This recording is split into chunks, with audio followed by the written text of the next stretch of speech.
Hello, everyone, and welcome to today's webinar. My name is Trevor Smith-Miller. I'm the Communications Manager with CCSN. Thank you, everyone, for attending today's webinar.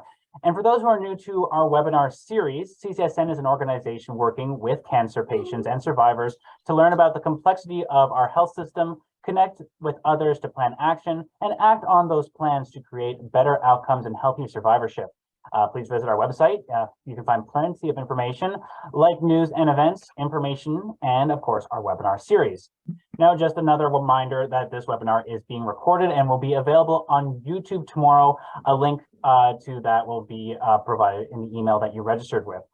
Now, we will have a quick Q&A session at the end, but if you would like, we do have a chat function here on Zoom. So if you would like to put your questions at the chat before the end of the presentation, that would be fantastic so we can get to them whenever everything is said and done.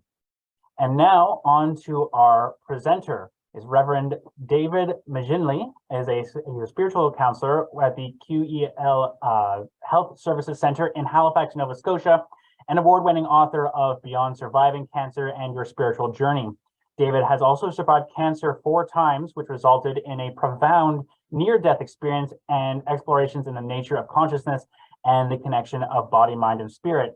He knows what it's like to have cancer from both sides of the hospital bed and has a sense of his life from both sides of the veil. He is also ordained with the Evangelical Lutheran Church in Canada, specialist with the Canadian Association for Spiritual Care, member of the Canadian Association for Psychosocial Oncology, the International Association for Near-Death Studies, and is featured in the documentary series Here, Right Now, and When You Die. So if I can pass over to the good Reverend for his talk, Cancer and Your Spiritual Journey. Thanks so much, Trevor, and welcome to everyone. Glad that you're here to explore a really fascinating and little understood aspect of what a health crisis does to our trajectory through life and our sense of connection to that life. So this is familiar territory for me, as Trevor mentioned, because of my own experience with cancer. Now, I had a very different cancer than probably all of you. Mine is called non-chromatin paraganglioma pheochromocytoma. And this is a cancer that produces a Molotov cocktail of chemicals like dopamine and norepinephrine, and it's in an encapsulated tumor. And when my adrenal gland turned on, it causes the cancer to explode, and most people die within moments. So it's very different. Nonetheless, I know what it's like to have a life-threatening illness and to have it again and again and again. I like to joke that if there's some spiritual lesson to be learned through cancer, I must be pretty thick-headed. What are we exploring when we talk about the spiritual dimensions of the cancer experience? I want to begin just by talking about extrinsic spirituality. So that would be religion and spirituality that you may practice intentionally through rituals, customs, practices, and in community. And that doesn't need to be a formal religious institution, but it tends to be. So that's an extrinsic or an external expression of spirituality. But then there's an intrinsic experience of spirituality. And that's difficult to pin down.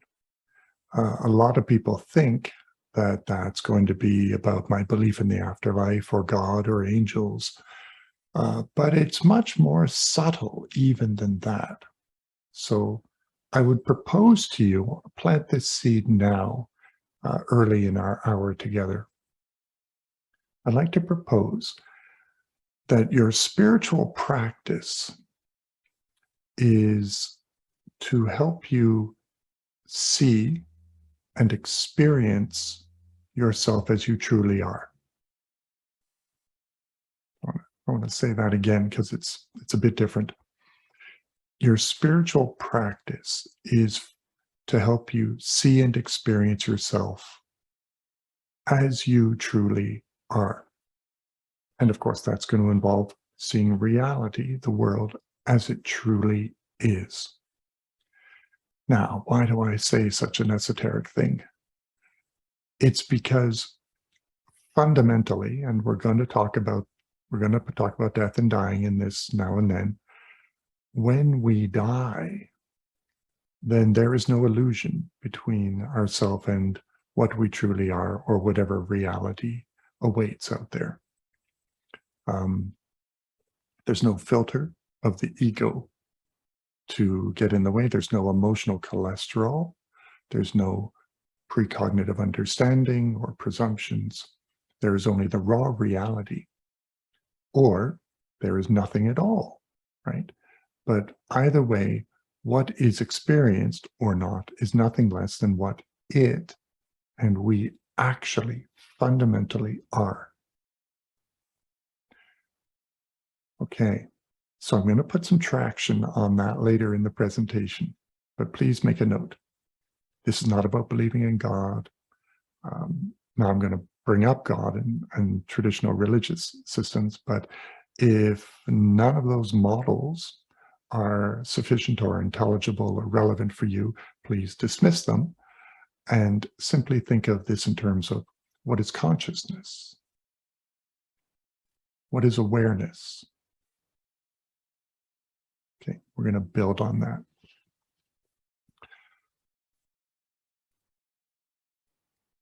The second component of spirituality is, of course, love.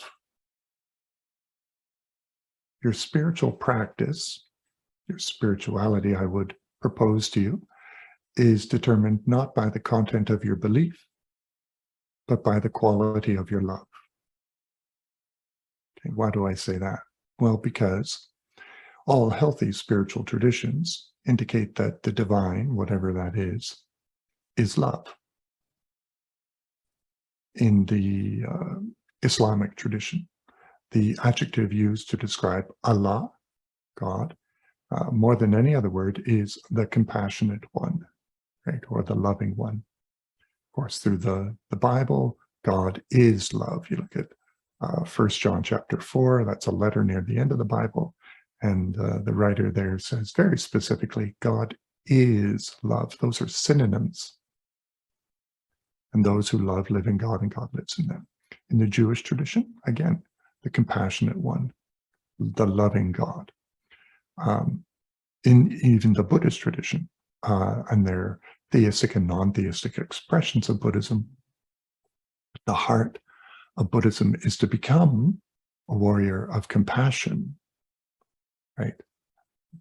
That's called a bodhisattva, and compassion is called bodhicitta, and the warrior learns to wield the sword of compassion, and it's a stable, compassionate force that enters into suffering and is able to shine in that dark realm. So all of these expressions and understandings focus on love. But that also means, of course, that love is not an emotion. Love is the highest state of consciousness. Okay, so love's not an emotion, it's the highest state of consciousness. So with that framework, love as a state of consciousness and knowing yourself as you truly are. With those two, I'd like to proceed into exploring how cancer can actually amplify and accelerate our development in the spiritual awareness. Because the hope is not only that you go through cancer, but that you grow through cancer.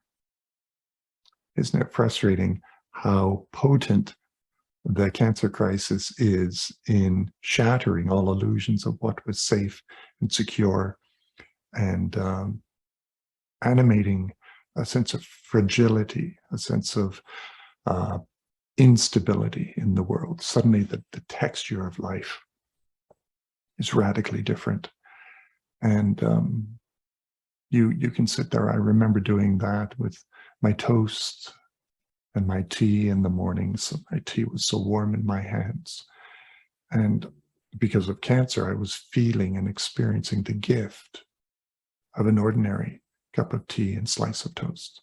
And it was beautiful and indescribable. That's something I refer to as an exhausting enlightenment. You can't maintain that all the time, right? Would just be an emotional wreck. But it is actually a returning to the ground of being. The ground of being, not of doing, but of experiencing yourself as awareness, completely aware. So let's use cancer as fuel to awaken to this. That sound like fun? It's a daunting enterprise, I know. Okay, so I'm going to show you some pretty slides because I put them together. And I hope that they will help illustrate some of these concepts. So let's see if I can pull this up. There we are.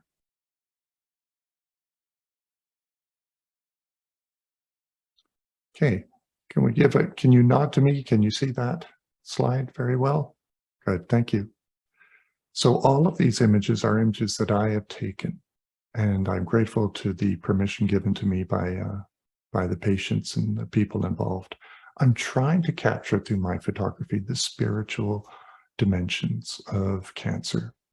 And here you can see how cancer causes you to pause and reflect upon your life, looking upon the plant, the simple beauty, drinking it in.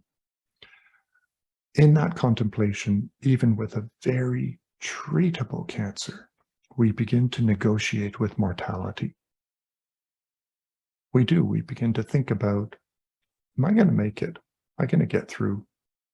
It also animates the questions, well, boy, what is my life? And who am I?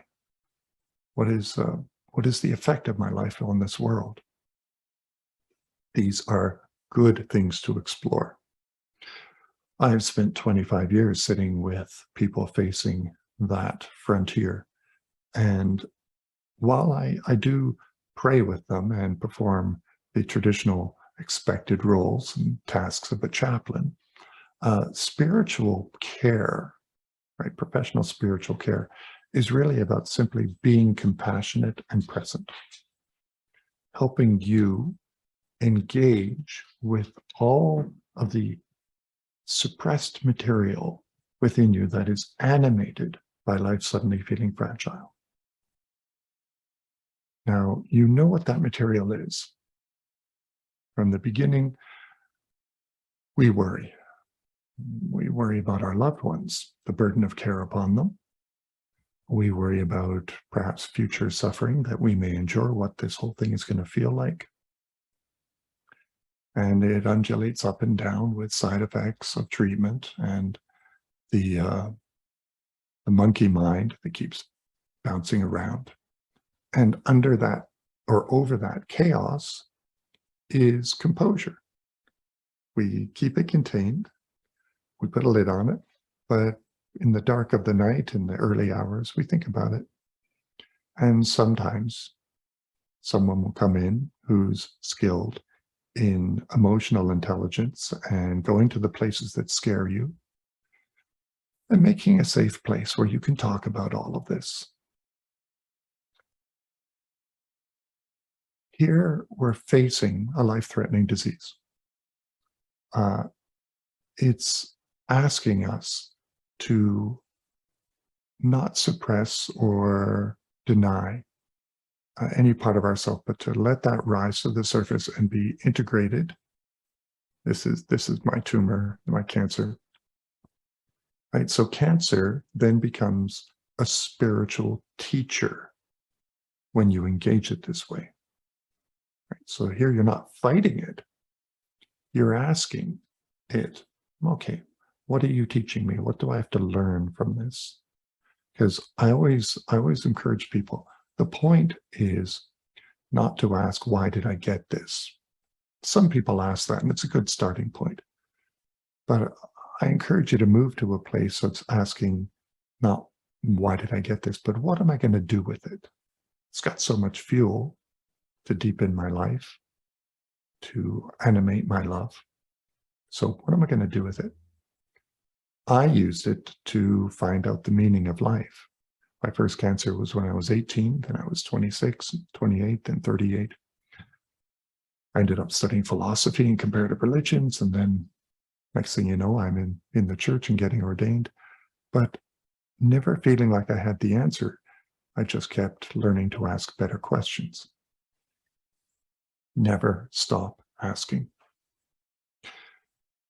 This is the bone marrow transplant unit in my hospital here in Halifax.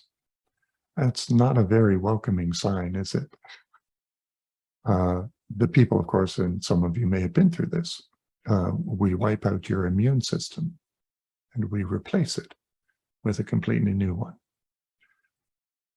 These stop signs are encouraging people to wash their hands, to take precautions and protect those behind those doors.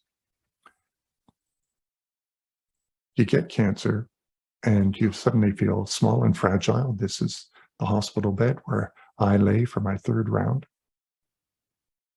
I've taken the image to emphasize how small and frail we feel. Do you feel this as you think about what it was like to be in the hospital? Please stay with the feeling. Listen to it. What's surprising is, as small as this bed looks, what's surprising is that I actually fit in it. I'm a tall man. I'm 6 feet 8 inches tall. And they had to bring in a special 7-foot bed in order for me to fit. Otherwise, we took the footboard off so my feet would dangle out over the bottom. And I took the breakfast tray, lowered it down, put a pillow on it, put it down at the end. Now, some people pray, they turn to God. This is our chapel. And people are writing their prayers down on that booklet. So that is an instinctive and extrinsic or external reaching out to some divine force, some spiritual realm. Why? Well, because we're afraid. We're overwhelmed. However, the goal, the direction, is not only to lift your petitions to an external whatever, but to participate in the consciousness of the divine, to participate, realizing that if indeed there's something to spirituality, to spirit, if there's something beyond this physical world, then you emanate from that. You don't need to understand it, but just to consider it, that's intriguing. And is a step to an intrinsic or internal spirituality where you're participating in the mystery. Nothing wakes us up quite like cancer to that mystery. But it doesn't feel like waking up. It feels like being swallowed by worry, anxiety, and those are functional. Right? That's important spiritual work.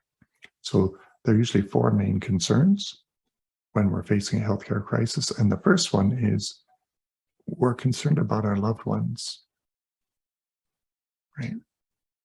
The problem in the end isn't the possibility of dying.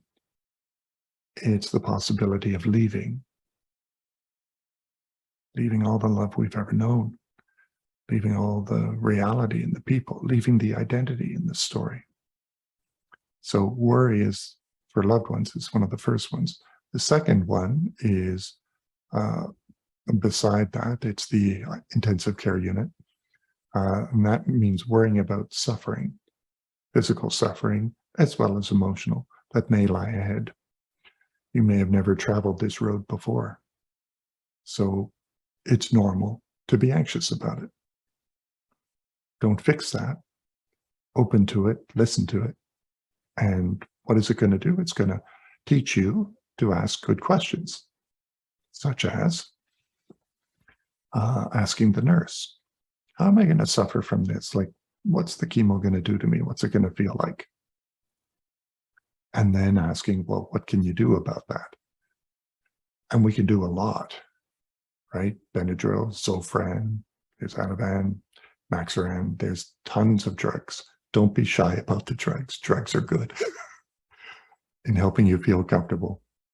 The third concern, especially as we move to an advanced disease and more frail health and vitality, is the unfinished business.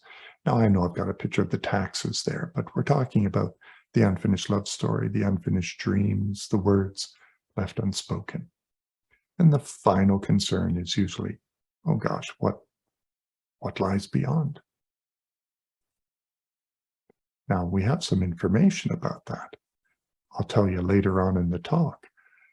But for now, let's just say we're all going to find out one day.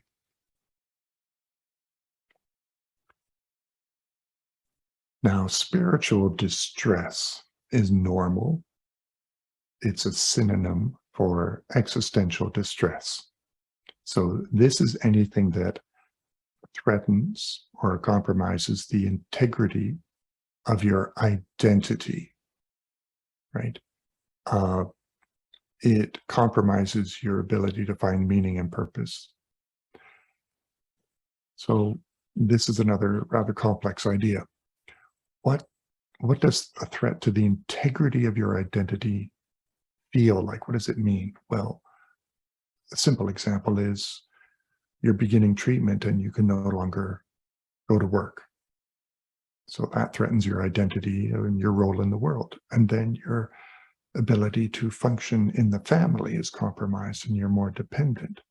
Then you can't drive your car, right? This is compromising your sense of activity or agency in the world. It's threatening to dignity, sense of autonomy, independence. It's compromising these foundational principles of who and what you are in the world. Now that seeps deeper, that goes wider to a whole sense of connection and meaning and purpose in life. So this is difficult to articulate, but you know it in your heart and soul. You know that life is diminished and shrinks as your vitality decreases. Cancer is threatening the story of who you are in the world. That is an existential or a spiritual distress, and it is functional. You're going to hear me say that word a few times. It's doing something important, significant. How is it expressed? Well, it may be expressed through questions like this. More often, it's expressed through your mood, your emotions. So you get grumpy, you get frustrated, you may withdraw, get quiet, become sad, sink down. Depression is common, about 30% of people going through treatment. It's temporary, it's situational. But it doesn't feel functional. It just feels hard. Sometimes simply trusting that it is temporary will be sufficient to help you endure and move through. So in the trenches of your soul, it's just hard emotions. In the big picture, the meta picture, you are undergoing a transformation and growth. This is an archetype. This is one model from Joseph Campbell, who wrote The Power of Myth. And he talks about how this is a universal experience in the human journey. We live an ordinary life. We go around the clock on this. Our ordinary world is shattered by the call to adventure. Doesn't feel like an adventure. A cancer diagnosis, but it's upsetting the world. It's upsetting your life, your story, compromising safety, and again, the integrity of your identity. You cannot turn away from the call. You have to proceed. Even though you refuse and struggle, you negotiate with it. You're trying to comprehend it. And that may not happen fully even after the first chemo bag is hung and it's dripping in. We meet mentors and helpers along the path, and that may be other patients, doctors, nurses, and they equip us, they train us, they normalize the experience, they walk with us, and you cross the threshold. So that could be the treatment starts, right? There are many thresholds along the road. Then you are tested by nausea, pain, vomiting, weakness, fatigue, diminishing, poor memory, neuropathy. There's plenty of tests, plenty of adversaries on the road, let alone worry, anxiety. So we approach those, hopefully asking good questions. Most of those questions are going to be about your body, because honestly, you can't take care of the soul until you first take care of the body. So I'm nauseous, what can I do? I'm in pain, what can I do? Little side note here. A lot of people, are resistant or hesitant to take pain medication on a regular 4-hour basis, staying ahead of the pain. But that's really the wisest course. So if you are going through cancer and you had pain medication and you're hesitant about that, please know that if you're chasing the pain, it's a losing battle. If you take it regularly through the day, you stay ahead of it, then you're putting a barrier. And when you experience a pain spike, it cannot get through that barrier. But if the pain medication level is not adequate, the pain will spike and burst through that barrier. I know it leaves you feeling drowsy and sleepy. Dilaudid was one I was very familiar with, but it's temporary, okay? So then you face that and you come out and a reward is waiting. Well, what's the reward? How about the gift of an ordinary day? How about a good night's sleep? How about temporarily forgetting you have cancer? How about laughing and enjoying and experiencing this life with the awareness of cancer? But again, the gift of ordinary things infused with such beauty. You are awake and aware. That is good spiritual practice. Right? Being awake to things as they are. Most of us are not awake. We spend a great deal of energy avoiding ourselves. And then we get cancer and we're taking treatment to fight for more moments of life, but we're avoiding the moment we're in because it's so hard. There's an irony and a humor about that. Then the road back, let's say treatment is done. You're given those beautiful words, you're in remission, the remission is stable. So then you're reconciled. Atonement. That means really at one ment, which is the goal of any spiritual practice. Your spiritual practice fundamentally is to remove the sense of separation. To remove the sense of separation of yourself from others, from objects, from the world. If indeed everything arises from consciousness, a modern word for spirit, if everything arises from consciousness, then you and I are one, unique expressions, singular expressions of consciousness into this world. But fundamentally, we are linked and joined. That's beautiful. It's rather poetic. Maybe you move into remission and then you return to a new normal, the ordinary world. But it's not the same world, and you will never be the same. Never. I find it helpful to sometimes go back to the room where I was treated and I can do that easily because I work there every day, to sit and meditate upon cancer, even though I've been clear 30 years. To contemplate, yes, I've been through it. and it helps me be awake. It doesn't help me be incredibly efficient and effective, but the contemplation is so important for the connection to others. Now, this is what I mean by suffering and the worry and the threat to the integrity of the identity. This is a chart that's hopefully will explain why that is functional. This may be quite unfamiliar to you. So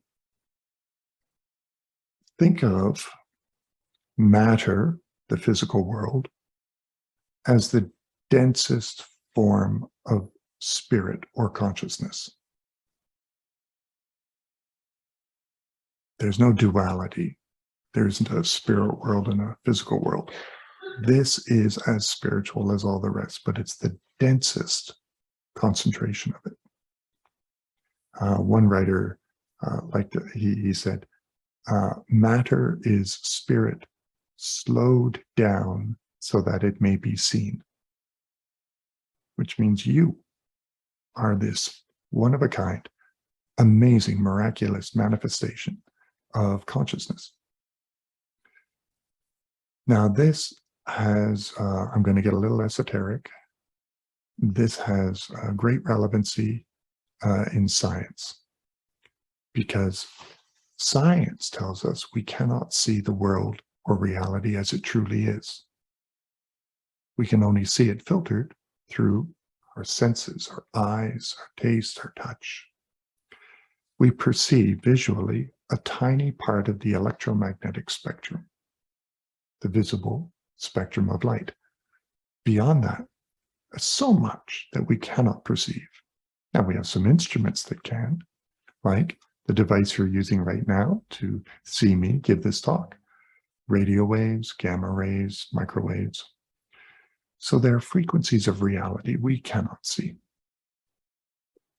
In fact, cosmology, right, the study of the universe, tells us that what we see, this is big, what we see makes up 0.004% of the universe. That's all the visible matter. All of the atoms or matter that you cannot see makes up 4% of the universe. The rest of the universe is made up of 23% dark matter, which has only recently been discovered. And then over 70% of the universe, of reality, is made of something called dark energy. And I don't understand the math that explains this, but it tells me that I am a mystery. And that's rather wonderful. And it helps me not put all my chips on the bet that material reality is all there is. That only makes up 0.004%. Not a good bet. So you are a mystery. You're born into this world, moving out of the womb where you were one with your environment. And suddenly, now a newborn baby, you are a self in an environment. So there's the first separation from the ground of being. Then you realize there's living and non-living things, moving and not moving in the environment. So further separation and identification of objects. Then you realize you're a mind and a body. So now you're becoming separate from the integrity and wholeness of yourself. And then all the messages that support your ego identity, the integrity of your identity, is incorporated into your ego. And that which is not supportive of your identity goes into the subconscious, which becomes a warehouse piling up. Now, the spiritual journey is towards healing the separation. Nothing accelerates that like cancer, like a change, but it could be losing a job or going through a divorce or anything that compromises the integrity of your identity. So the first thing that's brought up is the stuff in your subconscious. And it's asking for forgiveness and integration. It doesn't need to be fixed. It needs to be healed and integrated. There's a lot of material there. As you move towards increasing frailty and eventually towards the end of your life, there's a wilderness period of despair, but that is functional because your ego identity in the world is being deconstructed. This is a spiritual process. But if you resist it, you increase your suffering. As you accept it and work with it, you move towards a peace. Nobody has ever done this without mixing them both up. I know that I'm still very much a student in this practice. Integrating the stuff in my subconscious? No, I don't want to integrate that. I just want to think that I'm fine. I'm fine, right? But you know what fine means? You're frustrated, insecure, neurotic, and emotional. You're fine. The ego wants to keep control. The ego will do anything to suppress that which compromises the integrity of its identity. And heads up, this is another workshop. The ego will hijack any spiritual endeavor for its own edification. So our ego identity needs to become healthy. A crisis like cancer can accelerate that homework. At the very end of life, as we leave this world, and I kid you not with this, there often is a sense of ecstasy, equanimity, opening, and mystical awareness. This is universal. Doesn't matter what your belief system is. I'll show you some research on that shortly. So this is a little aside. We live in an interesting era of artificial intelligence. So I asked an artificial intelligence, on the computer, to create an image that depicted this process of ego deconstruction through suffering towards transformation. And this is what it came up with. This took about 5 seconds for it to render. So symbolically, what this is showing is the circle itself is the first contraction of consciousness and separation from the ground of being. And then you move through life building your ego identity. There's images of children there to become a person. There's a man, fairly healthy and vital, but then frailty comes along, and now we're moving into the second half of that circle that's chipped and worn, and you're moving to the deconstruction of the self. All the while, your deeper self, your true spirit self, or whatever wisdom is there, can guide you. That's the two people on the side. But you move towards your transformation, and that's symbolized by the person floating in the back. So I just wanted to show that because AI is fascinating, a new frontier. It leads to often spiritual experiences. So I just encourage you to pause because there's so many of us. I can't really have a conversation with you, but spiritual experiences have remarkably been shown to be incredibly common. Can you reflect on a spiritual experience that you've had? Now, as you do that, I'm going to tell you about a research study. This was done by the Institute of Noetic Sciences, IONS.org. So they study the nature of consciousness. They did a survey. They wondered, do people commonly have extraordinary or exceptional or spiritual experiences that defy rational explanation? They wondered in particular, do skeptics ever have them as frequently as the average person? Specifically, do scientists and engineers with very critical minds have them? So they did a study, hundreds upon hundreds. Actually, I think there were a few thousand people in this study. Here's what they found out. 93%, I think it's 93.4% of the general public have had spiritual or non-ordinary states of consciousness. 93%. So what are these experiences? They can be anything from synchronicity and coincidences that are just mind-boggling, sublime, and perfectly timed, but not explainable. So we tend to shrug them off and say, wow, that was strange. To more advanced ones, such as interlocution, a knowing that comes within you, a voice of guidance, what may be called paranormal phenomenon. So this includes psychic activity, remote viewing, perfect timing, and then more advanced ones like out-of-body experiences, even near-death experiences. So of course, the more minor ones are more common. Amongst scientists and engineers, they found it was about 92%. That's still astonishingly high. And then the third category was amongst people who were labeled as enthusiasts. So they were keen to experience it, but they were about 94, 95%. So practically 100% of everyone has experienced non-ordinary states of consciousness. Have you? I bet you have. You may not have shared it, shrugged it off. The most common one is nearing death awareness.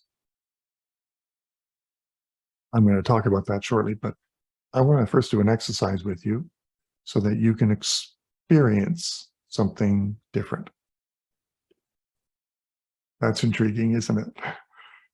So this is a very well-known passage from the Bible. Feel free to remove the word God and put in the word awareness or source, whatever. Just look at that and say it to yourself. Be still and know that I am source, or I am now. Run that through your head and your heart. Know that I am now. So you're observing for a moment right now. Observe your body. Feel it sitting in the chair. Observe your mind, your thoughts, your feelings. I'm asking you to slow down. Don't think too much about what I'm saying. And observe your experience.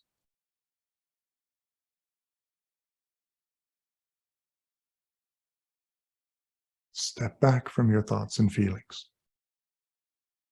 Observe.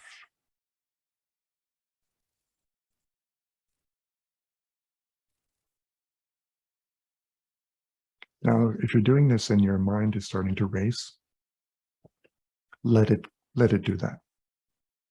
Don't stop it. That's what the mind is designed to do. Just step back and observe the thoughts. And if you don't know what you're supposed to observe, then be with that and just experience it. Step back and watch what it's like to be you in this moment. And now remove the word God or source. Be still and know that I am.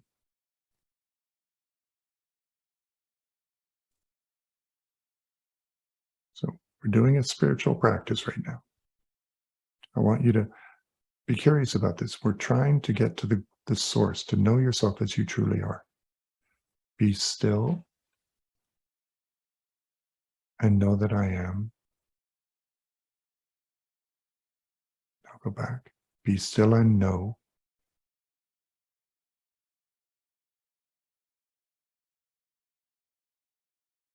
Be still.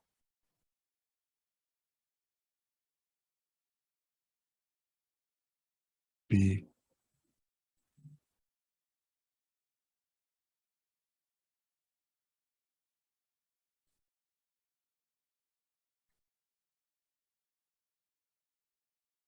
Just be.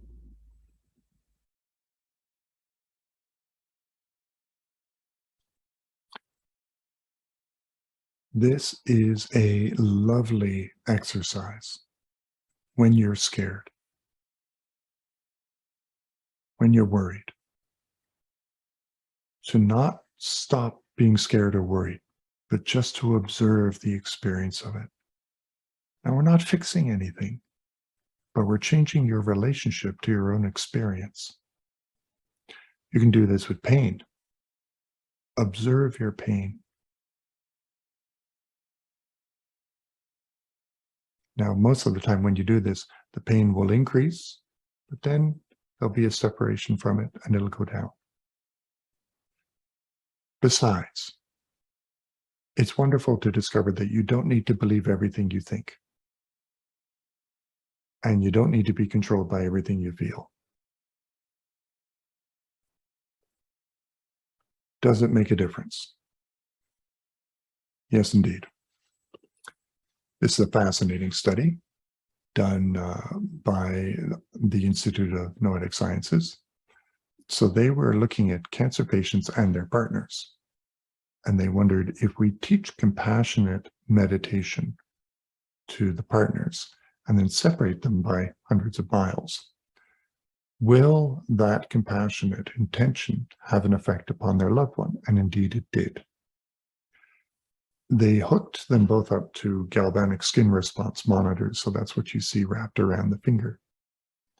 And this is measuring electrical conductivity through the skin and the fluid. And during the period of sending compassionate meditation or mindful awareness, right, compassion to their loved one, their metabolic process is synchronized over distance.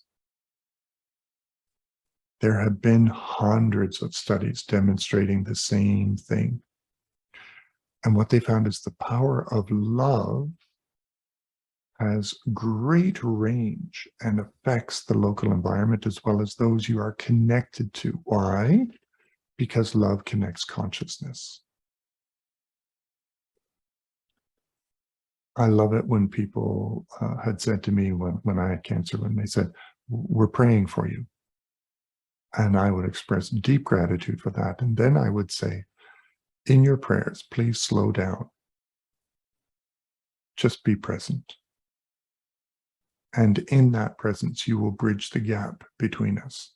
Send nothing but a compassionate light. Do not pray for my healing. Do not pray for me to get better or to cope. That's an attachment to the outcome. We all know that's what we want. But instead, generate a sense of compassionate presence within your heart. Send it out as a beam of light. Compassion. That word is important because it means to suffer with. There is no greater spiritual practice than to suffer with others. But you're doing so stable. I like to allude it to a sailboat. Your spiritual practice enables you to keep your keel deep in the water. Right? The keel is that weight on the bottom of the boat, and it's a counterbalance to the sail. The wind's hitting the sail and could capsize the boat, but thanks to that keel, it rights itself and it's able to use the force of that wind to move forward. Now, a good boat is designed that when it leans more than 45 degrees, it will start to turn into the wind. It'll self-correct itself.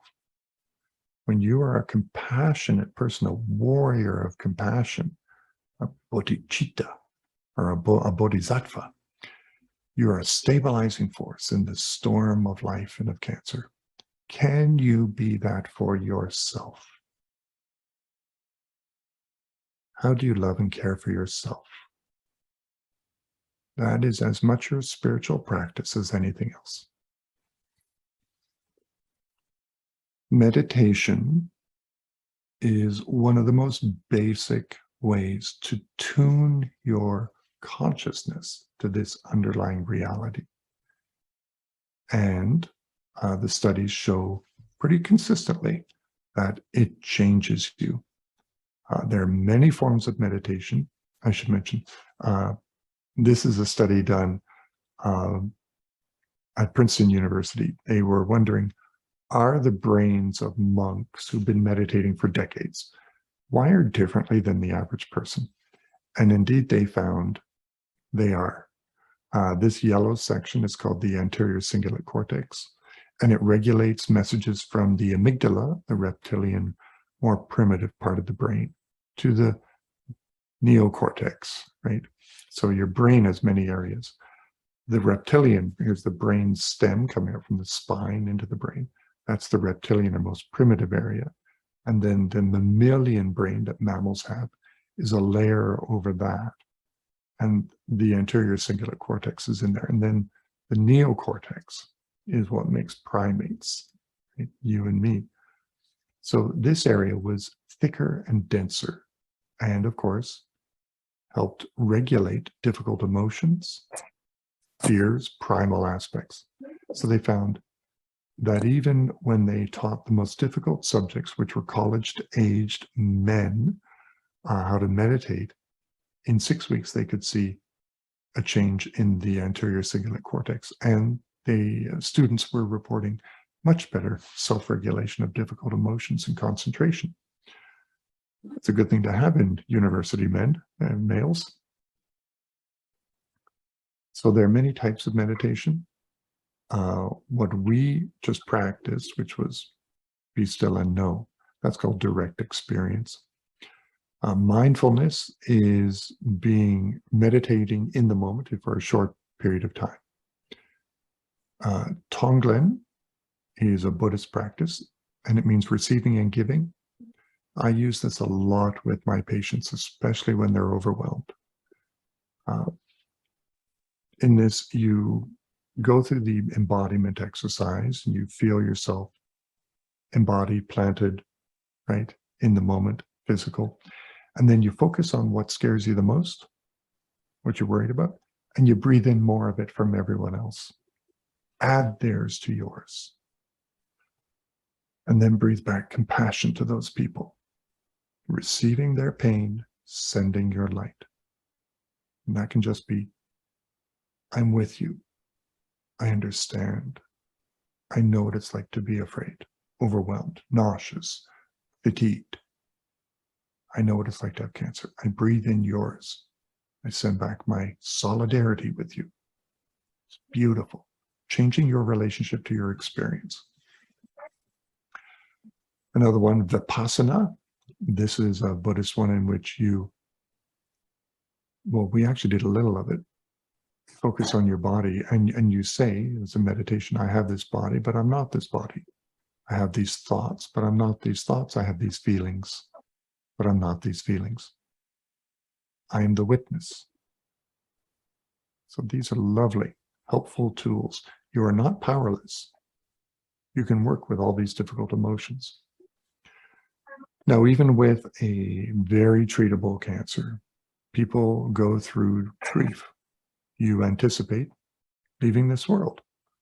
You anticipate a world with, right? In fact, you're actually going through something called preparatory grief. We prepare to say goodbye to someone who's dying, but they prepare to say goodbye to reality. So we rehearse this and we entertain it in the quiet of our heart, and that's normal. It's not giving up. It's waking up and being aware that we're all going to check out one day. So best to practice that early so that you can do the 3 most important things. This is a little cheeky, but it's a philosophy of mine. It is simply love, live well, and love deep, and then leave clean underwear. What I'm saying is you don't want to leave a mess behind you. in all areas of your life, you leave the world better than you found it. So negotiating with that is normal. We're coming up to the end so quickly.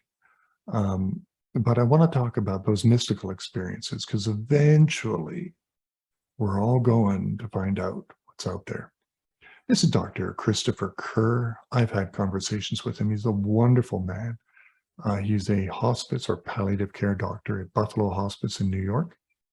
He did a study on changes in consciousness near the end of life, and he found 88% report a mystical or end-of-life experience. I have been in cancer care and palliative care for 25 years, and I have been at the bedside of hundreds as they've died. And so frequently I've witnessed this. That opening of consciousness at the end of life that was illustrated in that diagram to a sense of peace and then even ecstasy is a connection to the underlying spiritual or realm of consciousness.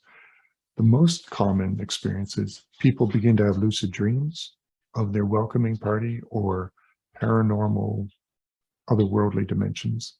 They're very comforting. They're very different than normal dreams. And they often begin to see their welcoming party. And that's people they've loved who have passed on.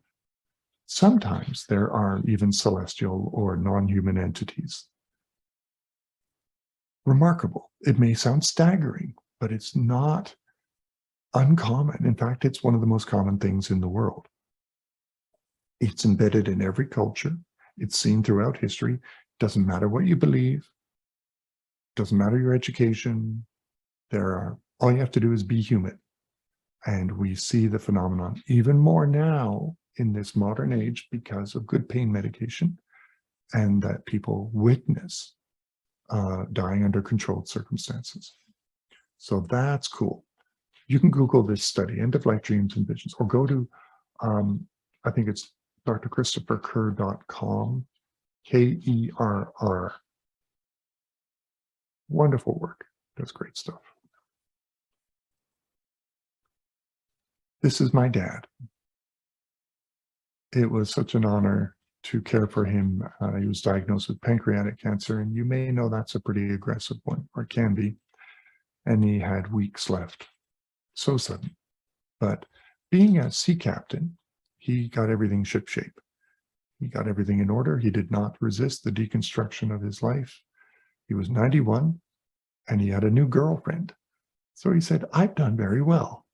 He really enjoyed his life, and he allowed his family, his children, grandchildren to come around him and care for him in his home. It was an incredible honor to care for him. And then as he lay in bed at 4 a.m, we did everything for him, including medications. We were sleeping, and at 4 a.m, with his new girlfriend at his side,